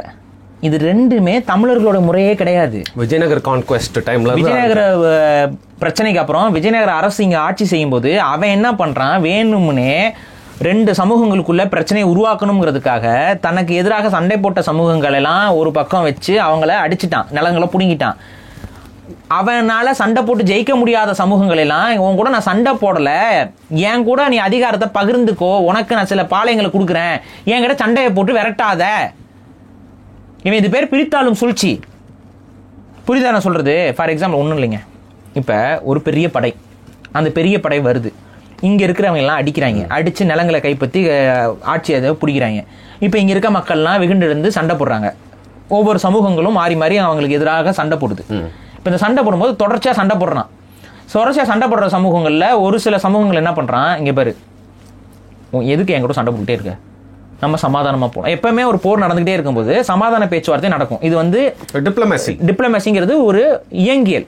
இப்போ இந்த டிப்ளமேசியை மூவ் பண்ணுறவன், உனக்கு தேவை என்ன, எனக்கு தேவை சுயராஜ்யம் வச்சுக்கோ, ஆனால் என்னன்னா நீ தனியாகவே ஆட்சி பண்ணிக்கோ, இது பண்ணிக்கோ, இந்த இடத்துலலாம் நீ எல்லாம் வச்சு எனக்கு ஒரு சின்ன பங்கு மட்டும் கொடுத்துரு, இந்த ஒரு சில பாளையங்களும் உனக்கு கொடுத்துட்றேன். இந்த மாதிரி ஒரு டிப்ளமேட்டிக் ஸ்டாண்ட்ஸ் எடுத்து அவன் ஒரு சில சமூகங்களுக்கு பாளையத்தை கொடுத்துட்டான். அதுக்கு நீங்கள் நல்லா நோட் பண்ணி பாருங்க, அவன் எந்தெந்த சமூகங்களுக்குலாம் பாளையத்தை கொடுத்தானோ அந்த சமூகங்கள் ஜனத்தொகையில பெரிய சமூகங்கள், டாமினண்டாக இருந்திருப்பாங்க. ஜனத்தொகையில எதெல்லாம் பெரிய சமூகமோ அதை அவன் பார்க்குறான். ஜனத்தொகையில பெரிய அந்த கிரைட்டீரியா ஒன்னே தான், போர் தொழில் செய்கிற சமூகமாக இருக்கணும், அவன் தொழிலே போர் செய்கிறதா இருக்கணும். அடுத்து வந்துட்டு ஜனத்தொகையில் பெரிய ஆளாக இருக்கணும். அன்னைக்கு வந்து பார்த்தீங்கன்னா எந்த சமூகங்கள் ஜனத்தொகையில் அதிகமாக இருக்கோ அவங்க தான் போர்லையும் அதிகமாக இருப்பாங்க. ஏன்னா அன்னைக்கு இருந்த போர் முறை என்ன, அதிக கூட்டமாக யார் கத்தி இதை எடுத்துகிட்டு வராங்களோ அவங்க தான் பெரிய, அவங்க தான் அந்த எந்த கும்பல் பெரிய கும்பலோ அந்த கும்பல் தான் பெரிய போர் படையாக இருக்கும். அப்போ அவன் என்ன பார்க்குறான், இந்த பெரிய கும்பலாக இருக்கிறவனெல்லாம் விலை பேசு, அவனுக்கு என்ன வேணும்னு கேளு, அவன் சுயராஜ்யம் தானே வேணும்னா அவனே பாளையக்காரனா ஆக்கிரு, மிச்சவன்லாம் அடிமைப்படுத்து, இவனுக்கு மட்டும் கொஞ்சம் நிலத்தை கொடுத்துரு, மற்றவன் நிலத்தெல்லாம் பிடுங்கு. இதுதான் நடந்துச்சு. அவன் பிரிச்சு ஆள்றான். அப்போ ஒரு பகுதி தமிழர்கள்ட்ட இருந்து நிலங்கள்லாம் பிரிக்கப்பட்டு அவங்க ஒடுக்குமுறைக்குள்ளாகிறாங்க. ஒரு சில தமிழ் சமூகங்களுக்கு வந்து இந்தா இது எனக்கு கூட சண்டை போடாத, யாரெல்லாம் சண்டை போடுவாங்களோ அவங்க எல்லாத்தையும் அப்பீஸ் பண்ணிட்டான். இதுதான் இது வந்து தொடருது. எத்தனை வருஷத்துக்கு? 400 வருஷத்துக்கு தொடருது. இந்த 400 வருஷத்துல ஏற்றத்தாழ்வு உருவாக்கப்படுமா படாதா? இங்கதான் பகை ஸ்டார்ட் ஆகுது சகோதரர். இதுதான் அது வரைக்கும் ஒன்னு பின்னா இருந்த சமூகங்களை அவன் உடைச்சு ஒருத்தனுக்கு அதிகாரத்தை கொடுத்து ஒருத்தனை அதிகாரத்தை பறிச்சுட்டான். அதிகாரத்தை பறிக்கப்பட்டவன் கோபம் வரும். கோபம் வர்றதை எதையாச்சும் அடக்குவான். இவன் கூட இருந்த இன்னொருத்தனை வச்சு அடக்குறது. அப்ப இவன் மேல வர வேண்டிய, அதாவது மேல இருந்து இந்த ஆட்சி செஞ்சவன் மேல வர வேண்டிய கோபம் பக்கத்துல இருந்திருக்கவன் மேல வருது. பகை இப்படிதாங்க உருவாக்கப்பட்டுச்சு தமிழ் சமூகங்களுக்குள்ள. இதை தயவு செஞ்சு புரிஞ்சுக்கோங்க. 3வது ஆள் உள்ள வந்ததுனால பகை, இன்னைக்கும் 3வது ஆள் உள்ள இருக்கனாலதான் பகை. இது ஏன் உனக்கு புரிய மாட்டேங்குது? இப்போ இந்த 2 லீடர் இருந்தாங்கல்ல, நீங்கள் இந்த படத்தில் வைக்கிற 2 லீடர் எப்படா செத்தான்? அதிகாரம் 2 பேர்கிட்ட இல்லையாடா? இதுதானடா யோசிக்கணும். நீ 2 லீடர் இருந்தான்ல, ஒருத்தன் பக்கம் அதிகாரம் இருந்துச்சுன்னா அவன் வாழ்ந்துருப்பான்ல, அவனும் ஏன் செத்தான் சொல்லு? இல்லை, பகை உயிர் போட வச்சிருந்தா தான் நம்ம திராவிடம் உயிரோட இருக்க முடியும். புரியுதா? அப்போ இங்கே உண்மையான பகை யாரு? இந்த கபடி பிளேயரில் ஒரு 2 தலைவர்களுக்கு முன்னாடி நீ கபடி ஆடுறியே, அவங்க தான் உண்மையான பகை. இதை புரிஞ்சுக்கோ. முதல்ல திராவிடம் தான் தமிழ் சமூகத்திற்கு உண்மையான பகை. இந்த திராவிடமும் ஆரியத்தின வேலை, ஆரியத்துடைய மறுவடிவம் தான் திராவிடம். இதை நான் திரும்ப திரும்ப சொல்றேன். ஆரியத்துடைய உள்ளூர் வடிவம் தான் திராவிடம். இந்த திராவிடம் இருக்க வரைக்கும் தமிழ் தலைமைகள் மேலோங்க முடியாது. ஒன்னா எனக்கு காலுக்கு கீழே விழுகிறதுக்கு தயாராகவன் இவனை வேணா வளர்த்து விடலாம். இவன் தலை வழங்க மாட்டான், நம்மள இவன் அழிச்சு காலி பண்ணு. இவ்வளவுதான் அவங்களுடைய சிந்தனை. இதுல அது நீங்க என்ன காட்டுறீங்க? ஒரு பக்கம் ஒருத்தருக்கு அதிகாரம் இருக்கு, பெரிய பணபலம். ஆமா, அதான் 1500 ஏக்கருக்கு சொந்தக்காரர் தான் அந்த பண்ணையாரு. எப்படி செத்தாரு? 10க்கு 10 ரூம்ல காவல்துறை சூழ நெஞ்சில ஒரு 20 குண்டடிப்பட்டு செத்தாரு. இத்தனைக்கும் அவ்வளோ பெரிய அரசியல் அதிகாரம் கொண்ட ஒரு நபர் தான். இது மாதிரி எத்தனை பிறமொழி ரவுடிகள் செத்துருக்காங்க தமிழ்நாட்டில்? சொல்லுங்க பாப்போம். பிறமொழி ரவுடிகள்லாம் இல்லையே, எல்லாம் அமைச்சராகிறாங்களா? புரியுது இல்ல? பிறமொழி ரவுடிகள்லாம் அமைச்சராயிடுறது. நம்ம ஊர் அது ரவுடிகள்ல கூட தமிழ் ரவுடிகள் தான் கொல்லப்படுவாங்க. புரியுதா? நீ எவ்வளவு பெரிய பணக்காரனா இருந்தினாலும் கொல்லப்படுவ. பிசினஸ் மேன்ல பிறமொழி பிசினஸ் மேன் ஊழல் பண்றது இதெல்லாம் எதுவுமே வராது. தமிழ் பிசினஸ் மேன் எவனாவது ஒருத்தன் வளர்ந்து வந்தானா அவன் ஊழல் பண்றான்னு சொல்லி அவனை அடிச்சு விட்டு காலி பண்ணிடுறது. சாமியார் வரைக்கும் அப்படிதாங்க. சாமியார்கள்லையும் அதுதான். இங்க ஜக்கி வாசுதேவுக்கு எந்த பிரச்சனையும் கிடையாதுங்க. நித்யானந்தாக்களுக்கு தானுங்க பிரச்சனை. இதானே? 2 பேர்ல யாரோட ஆன்மீகம் சரியான ஆன்மீகம்? 2மே ஓட்ட ஆன்மீகம் தான், 2மே ஏமாத்துற ஆன்மீகம் தான். ஆனா நீங்க யாருக்கு மரியாதை, யாருக்கு அசிங்கம் பாக்குறோம்ல, பார்த்துட்டு தானே இருக்கிறோம். திராவிடம் இருக்கிற வரைக்கும் தமிழர்கள் நிம்மதியாக வாழ முடியாது. பொதுப்பகையான திராவிடத்தை கேள்வி கேட்காம திராவிடத்துக்கு உள்ள அடிபணிஞ்சு உட்காந்துக்கிட்டு அவங்களெல்லாம் தலைவராக ஏத்துக்கிட்டு தமிழ் சமூகத்துக்குள்ள சண்டையை மூட்டி விடுறதையே வேலையா வச்சுக்கிட்டு உட்காந்துருந்தா உங்களோட படம் உண்மையை நான் சொல்றேன், உங்களுக்கு இருக்க திறமை நல்ல திறமை. ஆனா நீங்க ஒரு நல்ல ஆயுதத்தை கையில வச்சிருக்கீங்க, சினிமாங்கிற ஒரு ஆயுதத்தை நீங்க கையில வச்சிருக்கீங்க. ஆனா அந்த ஆயுதம் திராவிடத்துக்கிட்ட இருக்கு. அந்த ஆயுதம் திராவிடத்துக்கிட்ட இருக்க வரைக்கும் தமிழ் சமூகத்தை கழுத்தறுத்து சாகடிக்கும். எய்பவர் அவர் தான் அப்படிங்கிறீங்க? ஆமா, நீங்க உங்க இனத்துக்கு துரோகம் செய்றீங்க. உண்மையான பகை என்ன அப்படிங்கிறத வெளிப்படுத்தாம திரும்ப திரும்ப தலித்திய சிந்தனைக்குள்ள கொண்டு போய் உங்க மக்களை சாவடிக்கிறீங்க. இதான் உண்மை. உங்க சமூகத்துக்கு நீங்க துரோகம் தான் செய்றீங்க. அவரோட பழைய படத்தை பத்தி பேசணும்னு நினைக்காதீங்க. அவரோட முதல் இந்த டைலாக் ஒன்று வந்துருச்சுல, அந்த டைலாக் அதாவது நமக்கு பெருமை இருக்குன்னு சொல்லிட்டு ஒரு குரூப் வருவான், அவனை இப்பவே நசுக்கி விடணும்னு பேசுறாள். இது யாரை சொல்றீங்க? நமக்கு பெருமை இருக்குன்னு யாரை சொல்றா? இன்னைக்கு தேவேந்திர குல மக்கள் என்ன சொல்றாங்க? அவங்களோட அரசியல் என்ன? எங்களுக்கு இதை விட்டு வெளில வந்துடணும், எங்களுக்கு பட்டியல் சமூகம், என்ன எப்படா நீ அடக்குவேன்? நான் இந்த மண்ணின் மைந்தன், நான் இந்த மண்ணை ஆண்ட பாண்டிய மன்னனுடைய வாரிசுகள் சொல்றாங்களா இல்லையா தேவேந்திர குல மக்கள்? எல்லா மக்களும் அதை ஏற்கிறாங்கல்ல. அப்புறம் ஆமாயா, எல்லாம் சமம்யா, நாங்கெல்லாம் ஒன்னா நிக்கிறேன், எல்லாம் தமிழன். இங்க தமிழன் தமிழ் அல்லாதவனுக்கு இடஒதுக்கீடு இப்படி பிரிச்சிருப்போ. எதுக்கு இந்த வேலை? தமிழங்குள்ள சண்டை முட்டிவிட்டு இடஒதுக்கீட்டுல 1000 குழப்பம். நம்ம அதெல்லாம் அது ஒரு பெரிய டாபிக். இடஒதுக்கீட்டில் நடக்கக்கூடிய குழப்பங்கள் உண்மையாகவே தமிழ் சமூகங்கள் அதில் பலனடைஞ்சிருக்காங்களா? இது வரைக்கும் பலனடைந்தவர்களுடைய எண்ணிக்கையில் எத்தனை தமிழர்கள் அதில் நான் சொல்றது பட்டியல் சமூகத்துக்குள்ள இடஒதுக்கீடுங்கிறது தேவை. நான் எதாவது சொல்றேன், இடஒதுக்கீடு கட்டாயம் தேவை. வெவ்வேறு இனங்கள் வெவ்வேறு சமூகங்கள் வாழக்கூடிய இந்த மண்ணில் இடஒதுக்கீடு என்பது ஒவ்வொருத்தருக்கும் கொடுக்கப்பட வேண்டும், அவர்களுடைய சமூகத்துடைய வளர்ச்சிக்காக. ரெப்ரசன்டேஷன் இஸ் மஸ்ட், அதுல எனக்கு மாற்று கருத்து இல்லை. ஆனா அந்த ரெப்ரசன்டேஷன் கரெக்டா இருக்கா?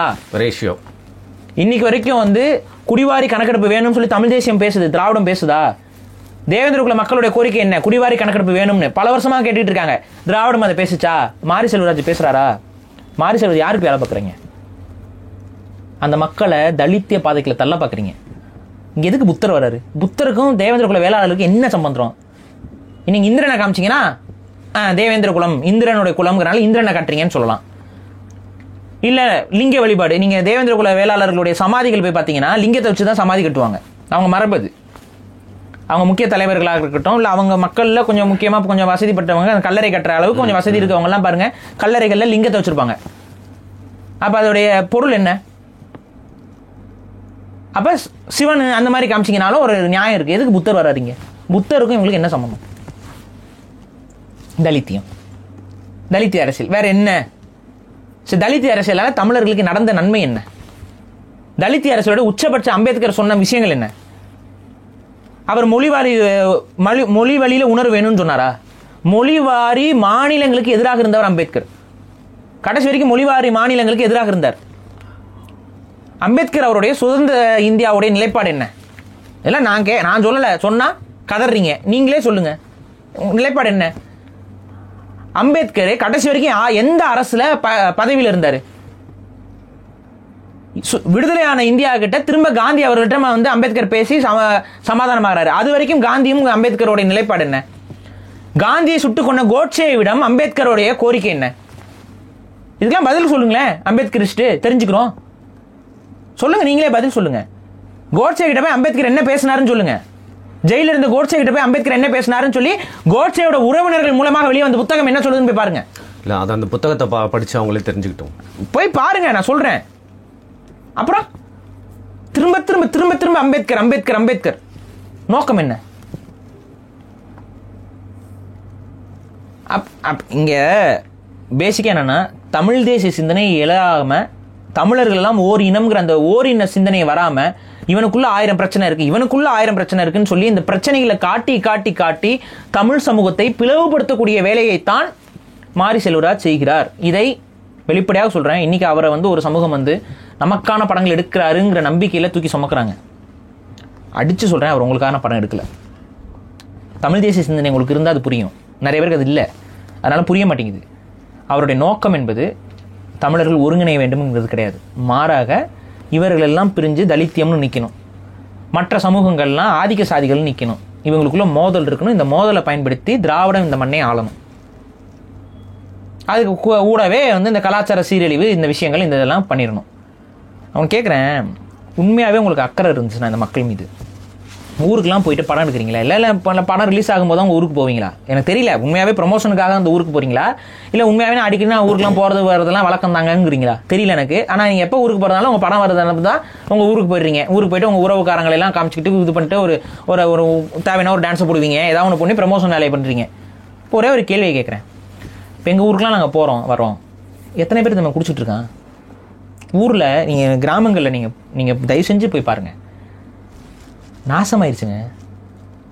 ஊராக இல்லை, சுடுகாடாக மாறிடுச்சு. பொம்பளை ஆட்கள் தான் வேலைக்கு போயிட்டுருக்காங்க.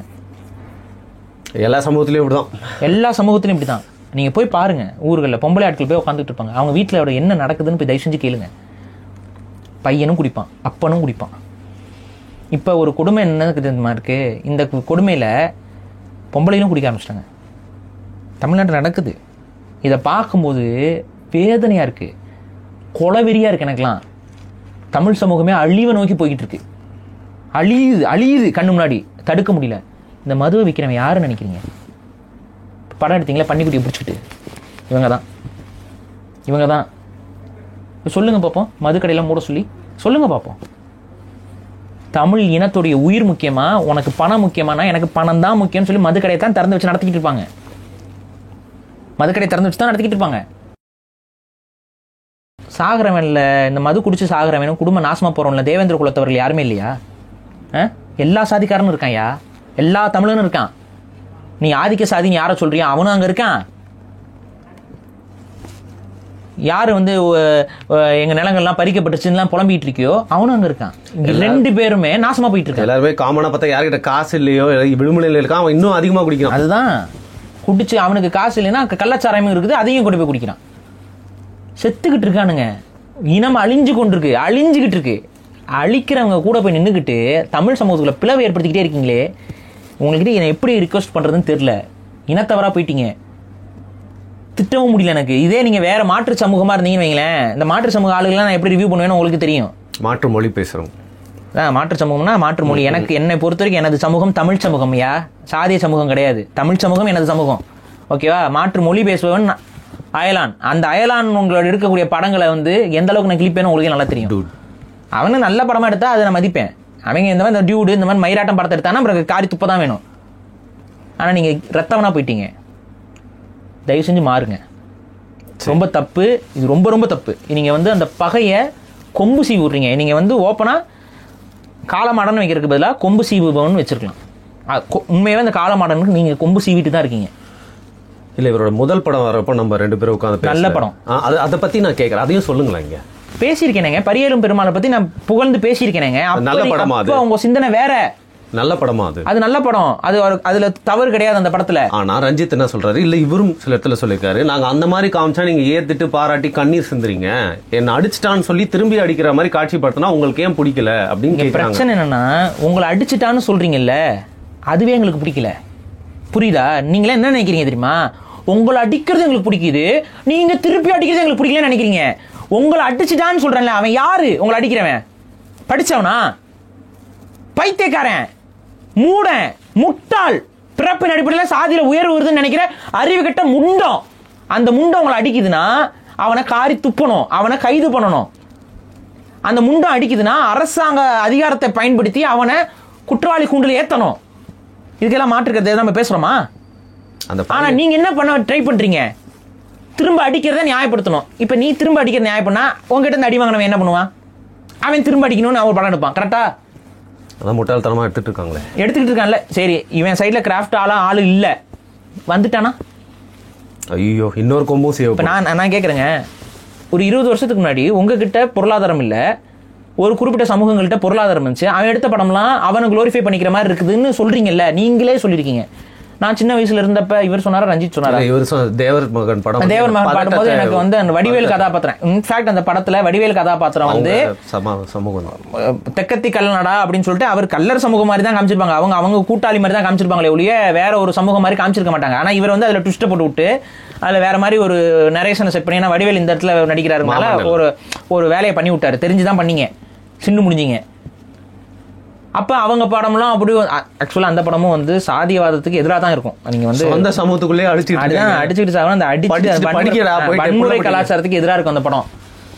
அந்த வன்முறை கலாச்சாரத்துக்கு நம்ம எதிராக தான் இருக்கணும். இன்னும் நான் சொல்றேன், ஒரு சில குறிப்பிட்ட சமூகங்களுக்கு நம்மளாம் போர்க்குடிகள், நம்மளாம் வீரக்குடிகள், அதெல்லாம் உண்மைதான், அதெல்லாம் எனக்கு மாற்றுக்கிறது கிடையாது. ஆனா யாருக்காக சண்டை போடுற? அது முக்கியம் ராஜா. கூலிப்படையா இருக்கிறது அதெல்லாம் ஒரு கேவலம். பெருமைப்படுறதுக்குலாம் ஒரு மயிரும் இல்லை. அங்க நீ உன் இனத்துக்காக, இந்த மண்ணுக்காக, இந்த மக்களுக்காக நீ வாழேந்திய காலம்லாம் ஒரு காலம் இருந்துச்சு. அவங்களுக்கெல்லாம் மாலையை போட்டுட்டு வந்துட்டு நீ யாருக்காக வாழேந்திக்கிட்டு இருக்க? காசுக்கு வாழேந்திட்டு இருக்க. அவங்கெல்லாம் காசுக்காக வாழேந்திக்கிட்டு இருந்தாங்க. அவங்க உரிமைக்காகவும் உண்மைக்காகவும் மண்ணுக்காகவும் வாழேந்தினாங்க. நீ என்ன பண்ற? அவங்களுக்கு போய் மாலையை போடுற, மாலையை போட்டு காசு வாங்கிட்டு கொண்டுகிட்டு அலையிற. இது என்ன மாதிரியான புரிதல் இது? இதெல்லாம் ஒரு அநாகரி. ஓப்பனா சொன்னா தமிழ் சமூகத்துக்கான தலைவர் தமிழ்நாட்டில் இல்லைங்க இது வரைக்கும். அப்படி ஒரு தலைவன் இருந்திருந்தானா இந்த மண் இவ்வாறு இருந்திருக்காது, இப்படி இருந்திருக்காது. தமிழ் தலைவர்கள் இங்கே இல்லை. அவங்ககிட்ட அப்படியே ஒரு சில பேர் வந்தாலும் அவங்ககிட்ட அந்த அதிகாரம் வந்து சேரலை. ஒரு நல்ல தமிழ் தலைவருடைய ஆளுகையின் கீழே இந்த மண் ஆளப்படவில்லை இந்த ஜனநாயக காலகட்டத்தில். அப்படி ஒரு தலைவன் வரும்பொழுது இந்த மாதிரியான எவனும் இருக்க மாட்டான்.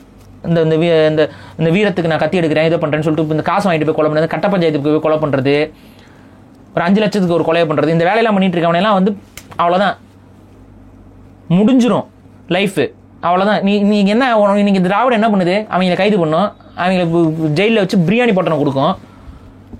தெரியாமல் இருக்கா? இதெல்லாம் தெரியாமல் இருக்கா? சரியா இல்லைன்னா கூத்துலாம் நடக்குதுன்னு எல்லாருக்கும் தெரியும்.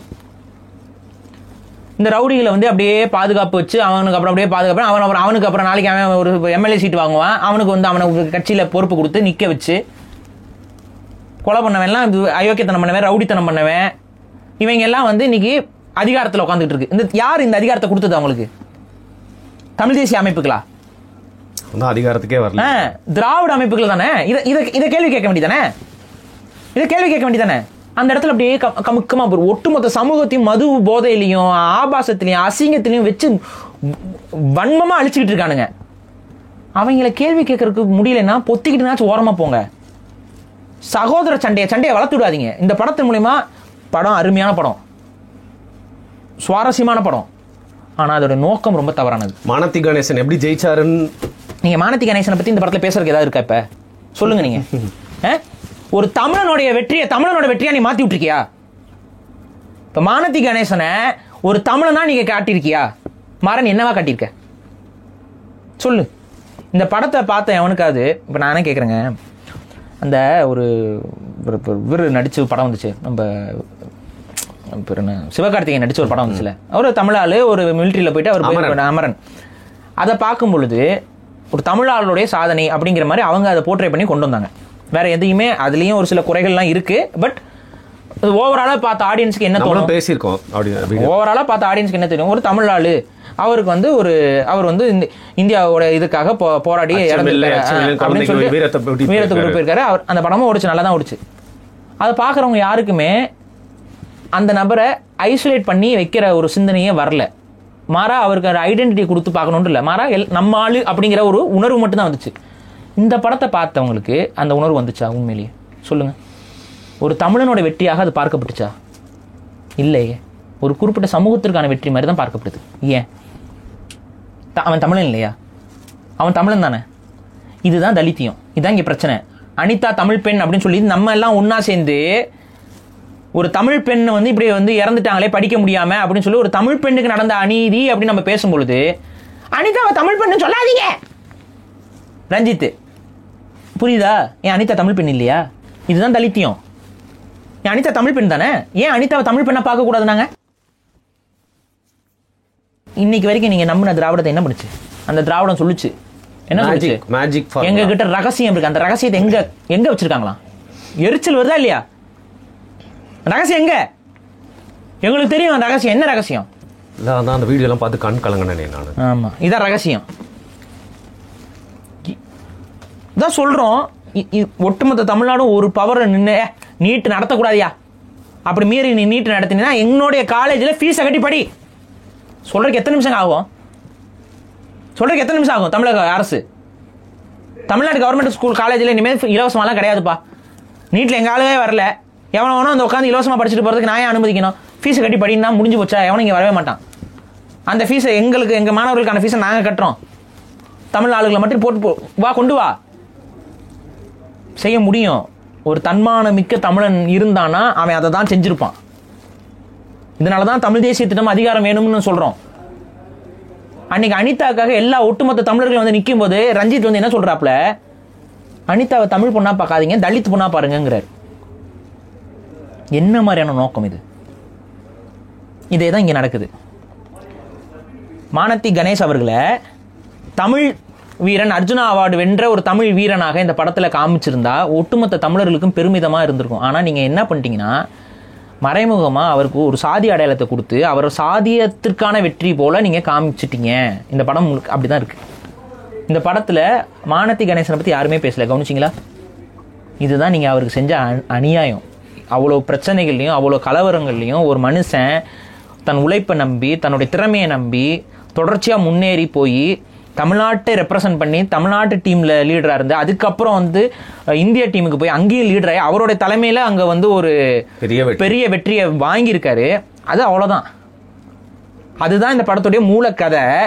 ஆனால் அந்த மூலக்கதையை பற்றி இந்த படத்தை பார்த்த யாருமே பேச மாட்டாங்க. காரணம் என்னென்னா, அந்த மூலக்கதையவே நீங்கள் சைட் ட்ராக்காக மாற்றி விட்டுட்டு உங்களுடைய சாதிய அரிப்பை கொண்டு வந்து இந்த படம் முழுக்க நெப்பி வச்சிருக்கீங்க. கந்தசாமியும் பாண்டியராஜன் பற்றி தான் பேசுகிற மாதிரி ஆக்ஷன்றீங்க. ஆமாம், உங்கள் சாதி அரிப்பை கொண்டு வந்து படம் முழுக்க நெப்பி விட்டு மானத்தி கணேஷ் அவர் அப்படியே ஓரம் கட்டி நீங்கள் ஒன்றும் சேர்க்கிறேன். எப்பவுமே இந்த படம் முடிஞ்சதுக்கப்புறம் நான் கொஞ்ச நேரம் இருந்தேன். மேபி அதுக்கப்புறம் மார்வல் படம் மாதிரி ஏதாவது மானத்தி கணேசனோட உண்மையான ஃபுட்டேஜ் ஏதாவது காட்டுவீங்களோ நினச்சி நான் வெயிட் பண்ணேன். எதுவுமே நான் பார்க்கல. பார்த்தீங்களா? அதை நான் பார்க்கல. நான் ஆக்சுவலாக இல்லை, நான் வந்து படம் முழுக்க பார்த்தேன். அடுத்து எழுத்து வந்துருச்சு. எழுத்துக்கு அப்புறம் ஏதாவது சீன் இருக்கான்னு தெரியல. ஏன்னா அந்த மார்வல் படம்லாம் தெரியும், எழுத்துக்கு அப்புறம் தான் ஒரு சின்ன ஒரு பிட்டு வைப்பாங்க. இல்லை, நம்ம துருவ் விக்ரம் போயிட்டு அவார்டு வாங்குற மாதிரி அதுக்கப்புறம் துருவ் விக்ரம் தாங்க கடைசி வரைக்கும் காட்டுறாங்க. இந்த படம் யாருக்கிட்ட இருந்து இன்ஸ்பயர் ஆனாங்களோ அவங்களே காட்டலையே. ஏன் ஏன்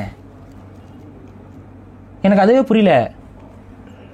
நார்மலாக சாட்ஜிபிட்டியில் கேட்டாங்க கூட சொல்லுது, மானத்தி கணேசன் அவரை வச்சு இன்ஸ்பயர் பண்ணி தான் அந்த படம் எழுதப்பட்டிருக்கு. நீங்களும் மானத்தி கணேசனை கூட்டிட்டு போய் தான் அவரோட ப்ரொமோஷன் வாதியார் இவங்க எல்லாம் போயிட்டு ப்ரொமோஷன்ல எல்லாம் ஈடுபட்டீங்க. மானத்தி கணேசனோட போட்டோ கூட காட்டலையே படத்துல.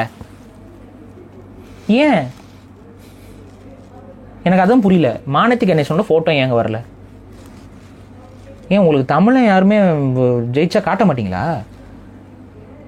அவர் போட்டோ காட்டிருக்கலாமீங்க. நிறைய பேருக்கு இந்த படத்துல வந்து யாரை காட்டிருக்கேன்னு தெரியாதுங்க.